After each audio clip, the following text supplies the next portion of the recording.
Oke, let me start with this. Saya punya satu cerita buat saudara yang mau saya bacakan buat saudara.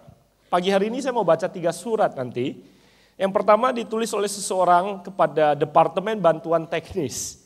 Dikatakan begini, Departemen Bantuan Teknis yang terhormat. Akhir tahun lalu saya upgrade dari program Pacar 7.0 ke program Istri 1.0.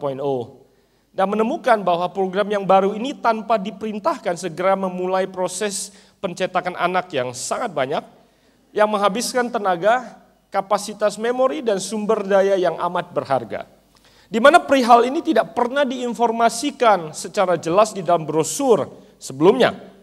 Ditambah lagi program Istri 1.0 menginstall dengan sendirinya program-program lainnya, dan langsung menjalankan program-program tersebut selama sistem sedang diinisialisasi.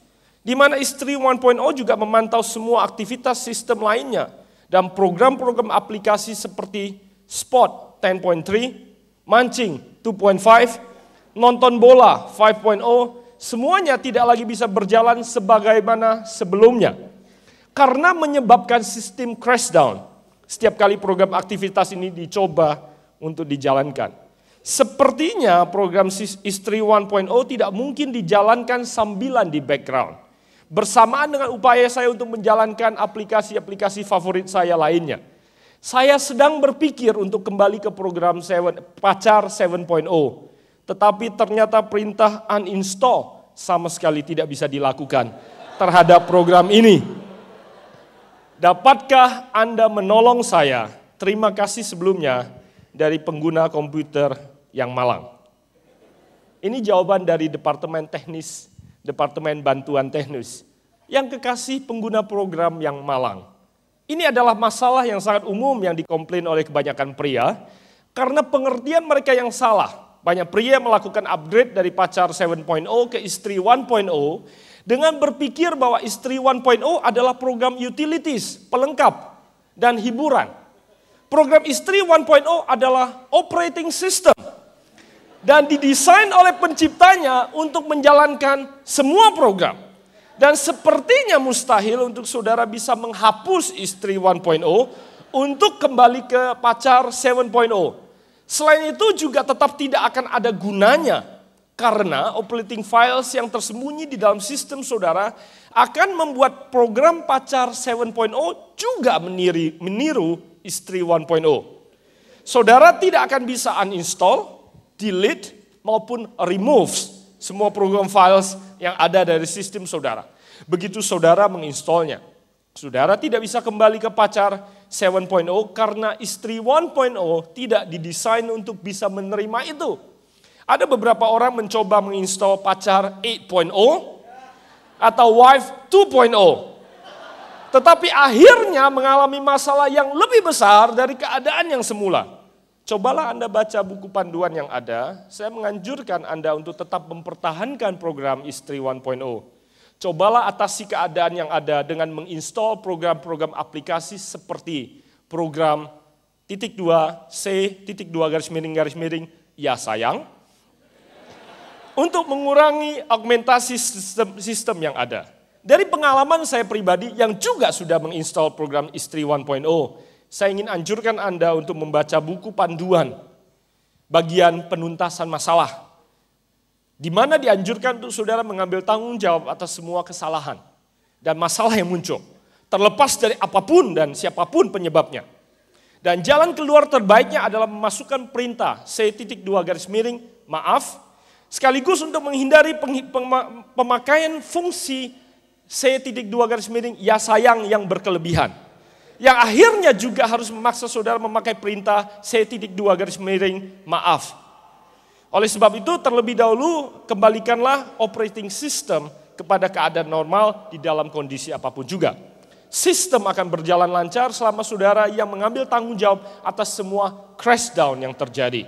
Program Istri 1.0 adalah program yang luar biasa, tetapi memerlukan maintenance yang sangat tinggi. Cobalah pertimbangkan untuk membeli program-program tambahan yang akan menambah performance dari program Istri 1.0, seperti program liburan 3.3, makan malam romantis 1.1, surat cinta 2.1, bunga 2.3, dan berlian 5.0. Dalam kondisi apapun juga, jangan pernah menginstall program seperti sekretaris dengan rok pendek 3.3. Karena ini tidak akan mendukung program istri 1.0 dan akan menyebabkan kerusakan fatal terhadap operating system yang tidak dapat dikembalikan atau diperbaiki lagi. Semoga Anda beruntung dari Departemen Bantuan Teknis. Pagi hari ini saya hanya ingin bacakan 3 surat buat saudara. Tapi sebelum saya baca 3 surat, tadi surat yang pertama, saya ingin bercerita pada saudara bahwa kalau kita bicara soal kasih, we talk about true love. Kita tidak bisa lepas dari 3 kata kunci. Nah, pagi hari ini saya beri judul khotbah saya. Saya nggak akan mengajar seperti saudara dengan 10 PowerPoints dan lain sebagainya. Saya hanya ingin bicara pada saudara dari hati ke hati. Kalau kita bicara soal love, pagi hari ini saya akan beri judul Love That Never Fails. Kasih yang tidak pernah berkesudahan. Love that never ends. Kasih yang tidak pernah berubah. Kalau kita bicara soal kasih yang sempurna seperti itu, ada 3 kata kunci yang menurut saya pribadi yang tidak bisa dilepaskan dari kata kasih atau cinta tersebut. Ada 3 kata kunci ini. Nah, kalau 3 kata kunci ini saudara temukan di dalam hubungan saudara, di dalam kasih yang saudara ekspresikan atau kasih yang saudara terima dari orang lain, maka saya bisa berkata, berani berkata bahwa kasih yang saudara ekspresikan atau kasih yang saudara terima adalah kasih yang sejati, kasih yang murni, kasih yang tidak berubah, kasih yang tidak bersyarat, kasih yang tidak pernah berkesudahan. 3 kata kunci ini adalah pengorbanan, pengampunan, dan memberi. Sacrifice, give, and forgive. Saudara perlu temukan 3 kata kunci ini di dalam setiap kasih yang saudara ekspresikan. Sebelum saya bicara lebih lanjut, saya mengajak saudara membuka Alkitab saudara, 1 Korintus pasal yang ke-13. 1 Korintus pasal yang ke-13. Saya bacakan 3 ayat yang pertama. Saya tidak akan baca ayat ke-4 sampai ke-6 yang sebagian besar saudara hafal. 1 Korintus pasal yang ke-13 ayat yang pertama sampai ayat yang ketiga. Sekalipun aku dapat berkata-kata dengan semua bahasa manusia dan bahasa malaikat, tapi jika aku tidak mempunyai kasih, aku sama dengan gong yang berkumandang dan canang yang gemerincing. Sekalipun aku mempunyai karunia untuk bernubuat, dan aku mengetahui segala rahasia dan memiliki seluruh pengetahuan, dan sekalipun aku memiliki iman yang sempurna untuk memindahkan gunung, tapi jika aku tidak mempunyai kasih, aku sama sekali tidak berguna. Sekalipun aku membagi-bagi segala sesuatu yang ada padaku, bahkan menyerahkan tubuhku untuk dibakar, tapi jika aku tidak mempunyai kasih, sedikit pun tidak ada faedahnya bagiku. Paulus berkata, apapun yang saya lakukan, if I don't have love, if I don't feel loved, hidup itu tidak ada rasanya, tidak ada gunanya dan tidak ada dampaknya. Tanpa pengorbanan, kalau saudara tidak pernah berkorban bagi orang lain, saudara belum menemukan sisi yang indah daripada kehidupan. Saudara kalau belum pernah merasakan orang lain berkorban bagi saudara, saudara belum menemukan sisi yang indah daripada kehidupan. Oleh sebab itu, kalau saudara mengekspresikan kasih atau menemukan kasih yang sejati, saudara perlu bertanya pada diri saudara sendiri dan pada setiap orang yang berkata mencintai saudara. Apakah di dalam cinta yang orang tersebut ekspresikan ada pengorbanan, ada pengampunan, dan ada pemberian yang tulus. Saya mengajak saudara membaca satu bagian lagi. Hosea pasal yang ketiga. Hosea pasal yang ketiga. Hosea pasal yang ketiga. Saya juga akan membaca 3 ayat yang pertama. Hosea pasal yang ketiga. Berfirmanlah Tuhan kepadaku, pergilah lagi, cintailah perempuan yang suka bersundal dan berzinah, seperti Tuhan juga mencintai orang Israel. Sekalipun mereka berpaling kepada allah-allah lain dan menyukai kue kismis. Ternyata ide kue kismis dari Hosea pasal ketiga. Raisin cakes, raisin cookies. Lalu aku membeli dia bagiku dengan bayaran 15 sikal perak dan 1,5 homer jelai. Jelai itu jam, ya. Jelai itu jam. Aku berkata kepadanya, lama engkau harus diam padaku dengan tidak bersundal dan dengan tidak mempunyai seorang laki-laki. Juga aku ini tidak akan bersetubuh dengan engkau. Let me explain to you, izinkan saya jelaskan pada saudara. Hosea menikah dengan Gomer istrinya. Dan mereka punya 3 orang anak. Dan dikatakan di dalam pasal ketiga ini, Gomer bersetubuh dengan orang lain. Gomer berzina. Dia berzina dengan orang lain. Dan Tuhan memerintahkan Hosea untuk pergi mengambil istrinya yang sudah berzina. Dikatakan pergi cintailah perempuan yang bukan cuma yang suka bersundal, ya ada istrinya, dan suka berzina.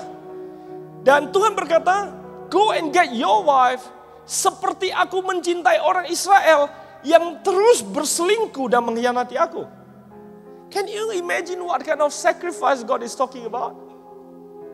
Hosea diminta untuk mengorbankan harga dirinya. Hosea diminta untuk mengorbankan materinya, disuruh beli. Maaf kalau saya boleh katakan, istrinya yang sudah berantakan, yang sudah hancur berantakan. Plus harganya mahal, plus nggak ada jaminan kalau wanita ini akan berubah. Do you read any confirmation? Jaminan di situ nggak ada. Still, Tuhan suruh Hosea, go and get her. Dapatkan dia kembali. Bukan cuma harga diri dan materi yang diminta oleh Tuhan kepada Hosea untuk berkorban. Dia berkata, give up your right. Sebenarnya kalau saya baca, saya pikir, man, secara alkitabiah, Hosea punya hak untuk menceraikan wanita ini. Dan saya yakin kalau dia ceraikan wanita ini, tidak ada seorang pun di zamannya yang akan menyalahkan dia. Bahkan zaman sekarang pun, kalau dia menceraikan istrinya, tidak ada seorang pun yang akan menyalahkan dia. Bahkan semua orang mengutuki dia, goblok amat loh. Wanita udah gak tahu diri, sudah hancur berantakan, lu bayar mahal. Padahal yang dipermalukan adalah dia sebagai suami. Well, waktu saya baca ini saya pikir, this is sacrifice. Kalau saudara bilang cinta sama seseorang, you have never prove it with sacrifice, don't call it love. Saya berdoa dan saya ingin melihat laki-laki di tempat ini.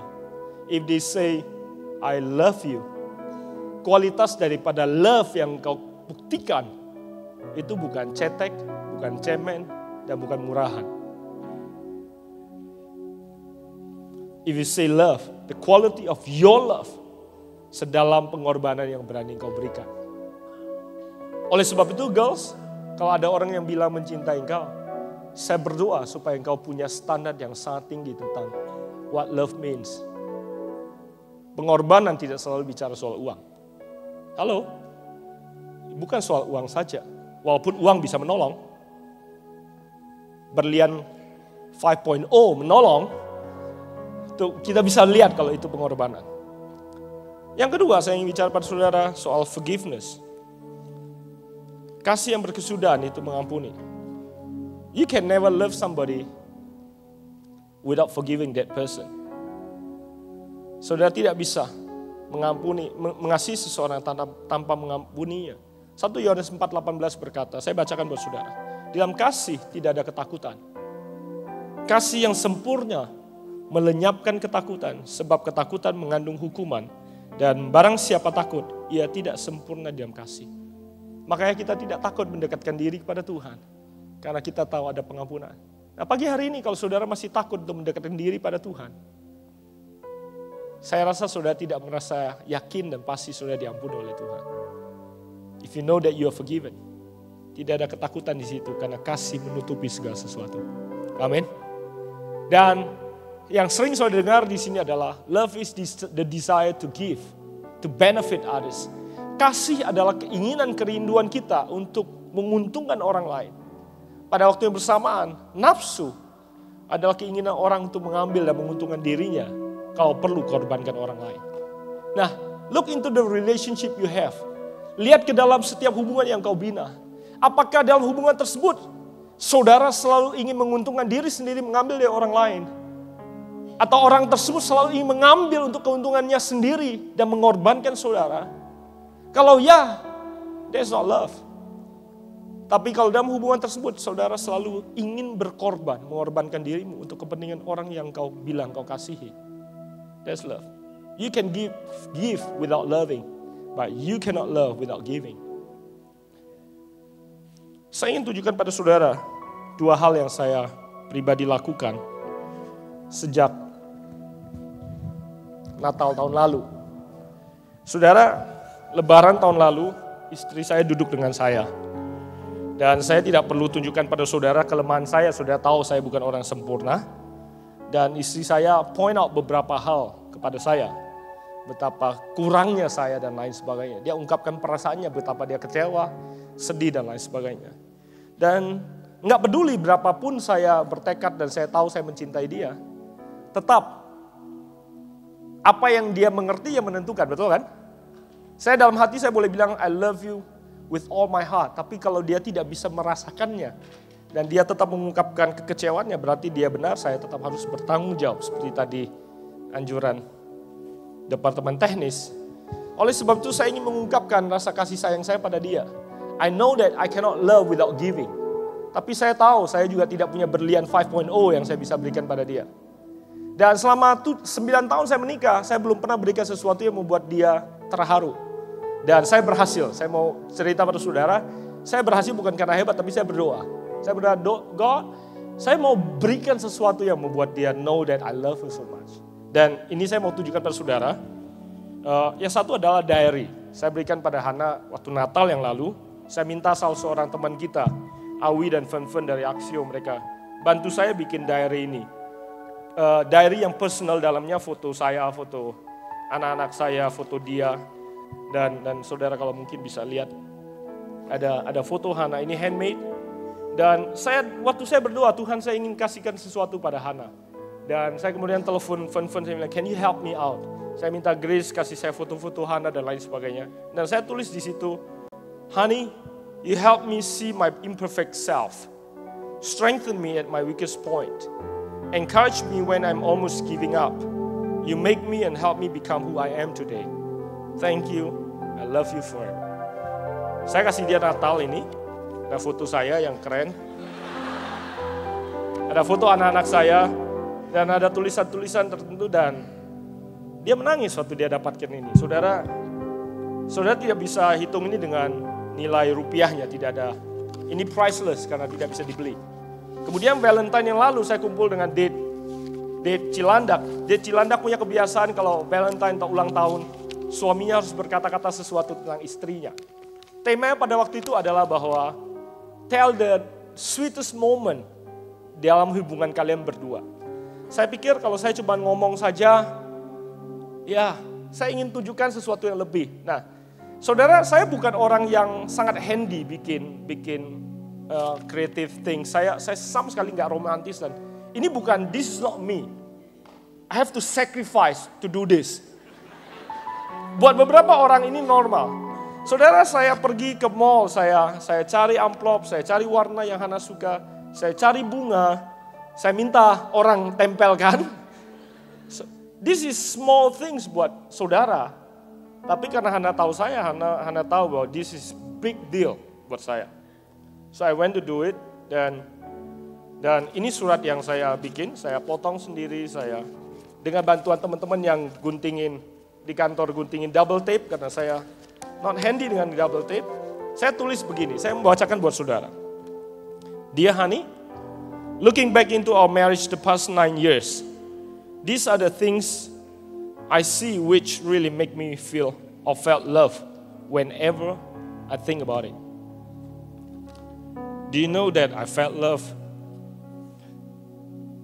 when you were willing to leave your life, friends and everything behind, leave them behind for me, and were willing to move with me to cold and poor life in Germany. Felt love when you make the most out of our simple life, di kamar, mobil pinjaman di Sunter. When you make The best of our days di Cempaka Mas dengan hanya 2 piring, 2 gelas, dan 1 kasur di ruang tamu.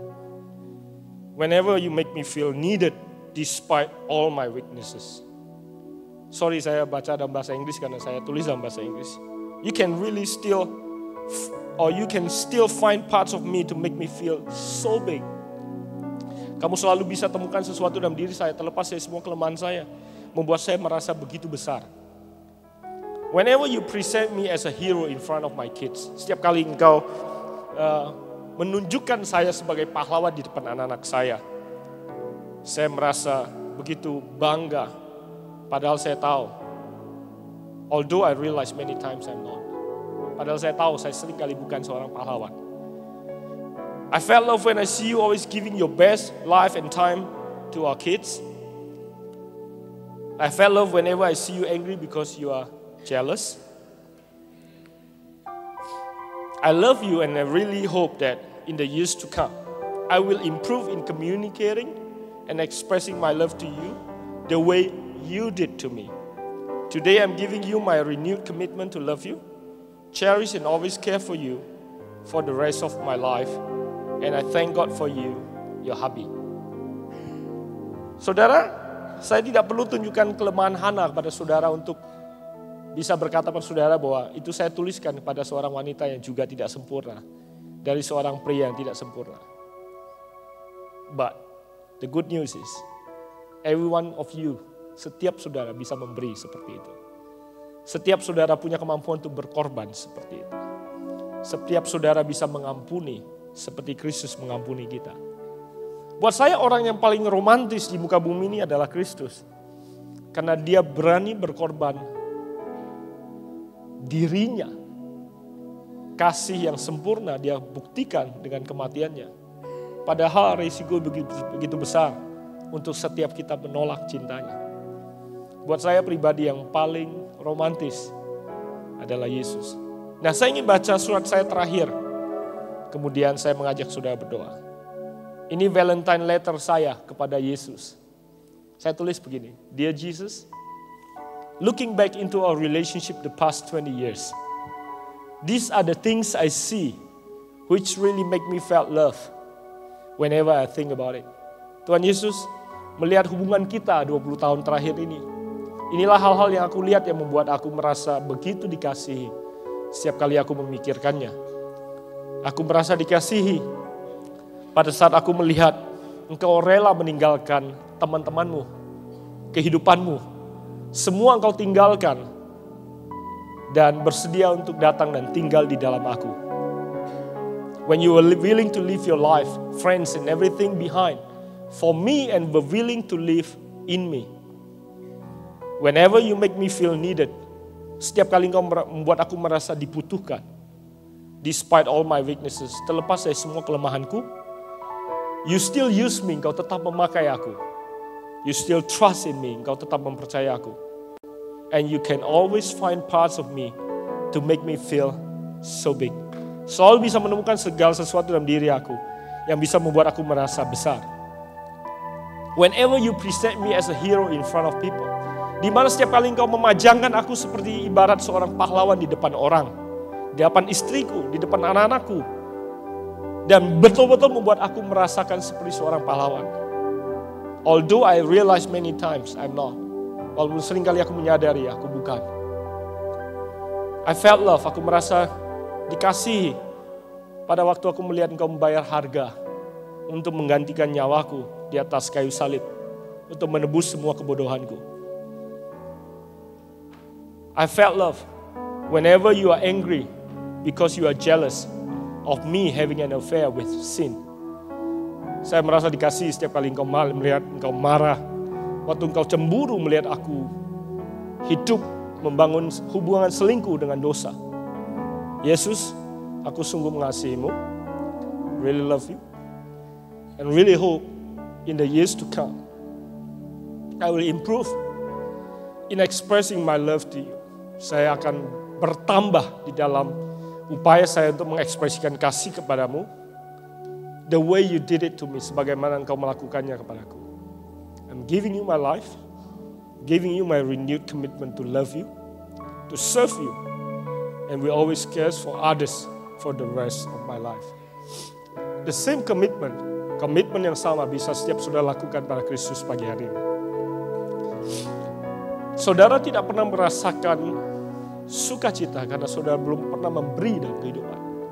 Saudara belum pernah merasa berharga karena saudara belum pernah merasa diampuni dalam kehidupan. Dan pagi hari ini, walaupun Valentine sudah lewat saudara, let me tell you, Jesus is your best Valentine. Dan dia menawarkan kasihnya yang sempurna, unconditional, tanpa bersyarat. Dia tidak taruh syarat apapun juga bagi engkau. To love is a decision you have to make. Saudara tahu, untuk memberi, untuk berkorban, untuk mengampuni adalah keputusan. You can never love without making a decision. Banyak anak-anak muda berpikir bahwa love itu chemistry. Hey, it's not chemistry. Kasih bukanlah sesuatu yang kau rasakan di sini. Kasih adalah keputusan yang kau ambil. Dan kau merasakan sesuatu setelah kau mengambil keputusan itu. Nah, bukan hanya to love, untuk mengasihi saudara perlu membuat keputusan. Tapi untuk menerima kasih, untuk dikasihi, itu pun perlu keputusan. Saudara harus mengambil keputusan untuk menerima pengampunan dari Kristus. Dan melepaskan pengampunan bagi orang yang bersalah kepadamu. Untuk menerima keselamatan yang Kristus berikan bagi engkau. Amin. Even to be loved, untuk kau bisa menerima kasih sayang, itu keputusan yang harus engkau buat. Dan pagi hari ini, ada satu pribadi yang bernama Yesus yang berdiri di hadapan saudara. Yang menawarkan kasih yang sempurna. Tidak bersyarat, tidak pernah berkesudahan, tidak pernah gagal untuk mencintai saudara seumur hidupmu. Yang mungkin saudara belum pernah rasakan dari orang tuamu, belum pernah rasakan dari pacarmu, belum pernah rasakan dari orang-orang sekitarmu. Dan pagi hari ini, you'll be able to love yourself pada waktu Kristus menyatakan kasihnya kepadamu. Kau akan mulai menghargai dirimu sendiri waktu Kristus mulai mengampuni engkau. But it is the decision you have to make. Hanya melalui satu keputusan yang harus engkau buat pagi hari ini. Dan sebentar lagi saya akan menantang saudara. Saudara belum pernah merasakan ini dan belum pernah membuat keputusan ini. Ada kesempatan untuk engkau membuat keputusan kepada Yesus. To make him your Valentine today. Sebentar lagi kita akan menyanyikan satu lagu. Setelah kita nyanyikan satu lagu ini, saya akan memberi kesempatan saudara membuat keputusan kepada Yesus. Yang saya percaya akan merubah seluruh kehidupanmu. Merubah masa depanmu. Merubah perjalanan hidupmu mulai saat ini. Just a simple decision, but a huge one. Keputusan yang kecil, tapi keputusan yang sangat besar. Yang bisa merubah hidupmu. Amin. You ready to do that? Mari kita tundukkan kepala kita. Kita naikkan pujian ini.